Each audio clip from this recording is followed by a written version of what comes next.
is today represents a victory for the campaign against the cuts in tax credits.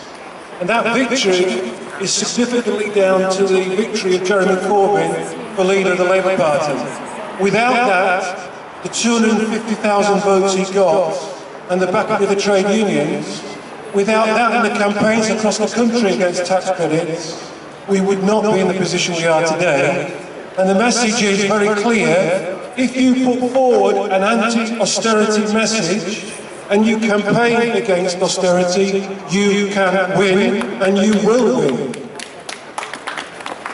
It's also important to say today that we have been faced with a repeat of the policies that were put forward in June 2010 by the Chancellor. The proposals today are a rehash of failed policies. Like most attempts to reheat food, they will have even more poisonous consequences than the original rubbish that was served up in the first place. The damage will be incredible across this country. But this is not an accident. This is a plan. The present government has a plan to create an irreversible shift in the balance of power, resources and wealth in this country from labour to capital. They are looking 20, 30, 40 years ahead when we will not have a welfare state. You can see this when you read the outriders, the so-called intellectuals in the newspapers like the Telegraph and so on, who openly talk about a world without a welfare state and talk about the benefits of it. These proposals today are an attack on the overwhelming majority of people. They are a particular attack on women, who are facing 74% of the cuts. It's a disgrace, a shameful disgrace today that the Chancellor has put forward a tampon tax. A tax on women to pay for violence against women. How low can you get? It should be condemned by everybody as a shameful attack on women in this country. But alongside that, we also have a government, since being elected, which has ratcheted up hostility to immigrants, to Muslims, and to other minorities. Again, it's very, very clear it's about dividing and confusing the opposition to austerity.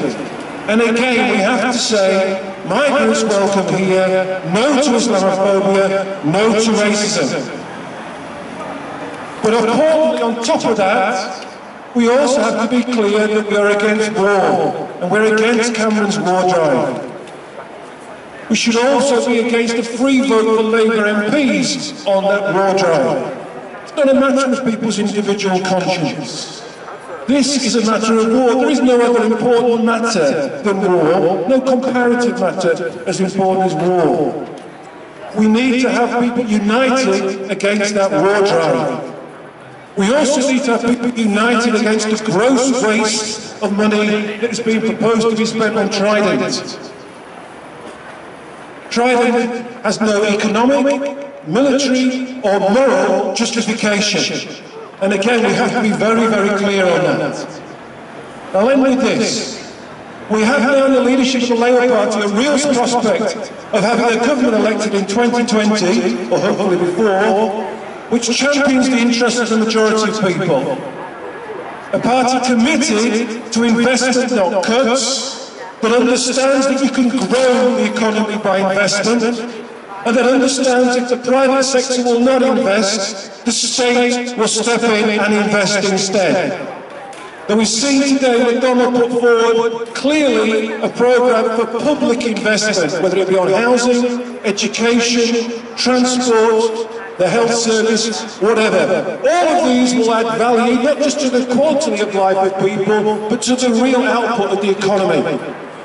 The proposals put forward by Osborne today are similar to people in the 16th century who thought bloodletting was a way to cure people's illness. It ends with the patient dying. That's what we're faced with today. We're faced with millions of people in this country being thrown into poverty. But we do need to create that majority coalition at the next election through investment, not cuts, that protects the interests of the vast majority, defends the welfare state for everybody, and puts forward a programme clearly which is against war, against crime, and for the interests of the vast majority of people. Thank you.